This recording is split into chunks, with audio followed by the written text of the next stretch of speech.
Today's topic is precautions and complications of laparoscopic surgeries. So we can appreciate that complications can be intraoperative or postoperative. So intraoperative complications can be injury to large vessels, bleeding from epigastric vessels at the port side, tearing of mesentery, mesosalpinx and hemorrhage can happen intraoperatively, bowel, bladder, ureter injuries. Uterine perforation can happen from the Rumy's uterine elevator, which is less than 1%. Sometimes there can be lateral current dissipation and cautery burns in the bowel, ureter and bladder. The postoperative complications of laparoscopic surgery include the wound sepsis, hematoma in the abdominal wall or the port site seromas, paralytic ileus, intestinal obstruction or peritonitis, deep vein thrombosis, incisional hernias and dissemination of the tumor cells. So, we will discuss these complications one by one. So, infraumbilical entry is very important. So, why we are very particular about the entering at the level of umbilicus is because at the level of umbilicus there is less of tenting and there are also minimum vascularity. So, umbilical port or infraumbilical port or a supraumbilical port is a very favorite choice for most of the surgeons. And when we are doing this port entry at the level of umbilicus, we can injure the common iliac arteries, the internal iliacs, the external iliac artery or vein. And if we are entering the Veress needle, we can increase the distance between the anterior abdominal wall and the great vessels. So, in an obese patient, we can insert the needle in a straight fashion because of the thick fatty layer and there is around 13 centimeter distance between the anterior abdominal wall and the great vessel. Whereas in the thin patient, we should be inserting more towards the tilting towards the pelvis. Now, when there is a 3 kg force is given and there is a 25 millimeters of mercury, there is the indentation is only this much, whereas if this is a 15 mm, the indentation is too much. So, the tip of the trocar can touch the abdominal contents. So, usually whenever we are inserting with a 3 kg force, we should make sure that the tip of the trocar should not touch the abdominal content. So, it usually requires 4 to 6 kgs of the force and intra-abdominal pressure around 25 to 30 millimeters of mercury.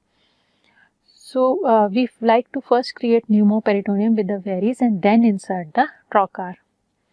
So, trocar placement, we have to keep various precautions. So, we should aim at right angles to the skin and then readjust to direct towards the sacral hollow away from the pelvic vessels. We should extend the index finger to prevent the sudden thrust and rotate in semicircles whenever resistance is encountered. So, rather than pushing a trocar inside, we should push it in a screwing motion inside, and we should move only 2 to 3 centimeter beyond the peritoneum to avoid touching the intra-abdominal organs. And if there is a retroperitoneal hemorrhage, we should suspect and do a laparotomy immediately and put a clamp along the iliac vessels. Sometimes the injury to inflated stomach can happen, so we should do a Ryle's tube decompression of the stomach before putting the port in the Palmer's point. If the vessels are injured, we should do an immediate laparotomy, clamp the vessels with the pressure and intestinal clamp above and below the site of injury and call for the vascular surgeon and suture the injured vein or artery with Prolene number 5 with operating loops and then release the clamp and check for any leak. So, this is the patient is positioned in the Trendelenburg position, and if we are putting in the Trendelenburg position, the vessels are made closer to the port. So, better idea will be to put the patient straight and insert the port, and after the port has been placed, then give the Trendelenburg position. So, in a straight patient, we have to introduce the port, making sure that we are not injuring the iliac artery and vein, and tip of the trocar should be first downwards and then away from the vital structures. Now, open laparoscopy was a technique which was propagated by Harith Hassan in 1971, and it is the RCOG recommendation that open laparoscopic technique to be used in all circumstances, especially in very thin and morbidly obese, and open technique has a significant reduction in failed entry, but no difference in the incidence of visceral and vascular injury. So various papers have been published, and skin incision should be in the direction of Langer's line of tension.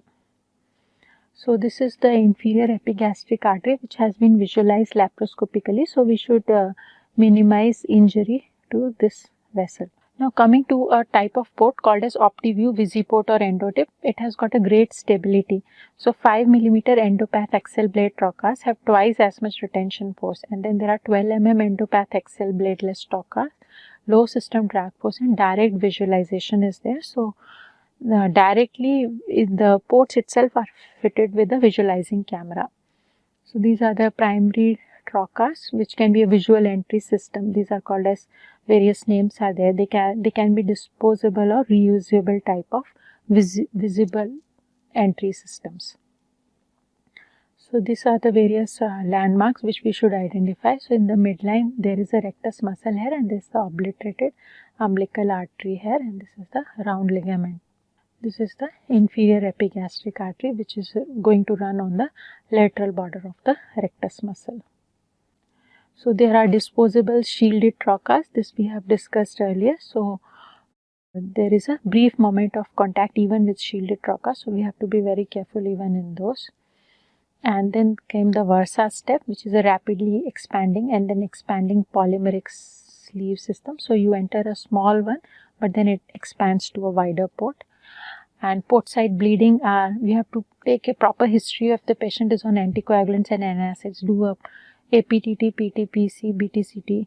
Aspirin has an irreversible effect, so stop aspirin 10 days before surgery, stop warfarin 5 days before surgery, give vitamin K, fresh frozen plasma and heparin antidote protamine, and torquing the port with pressure to compress the slide ooze from port side can also be done.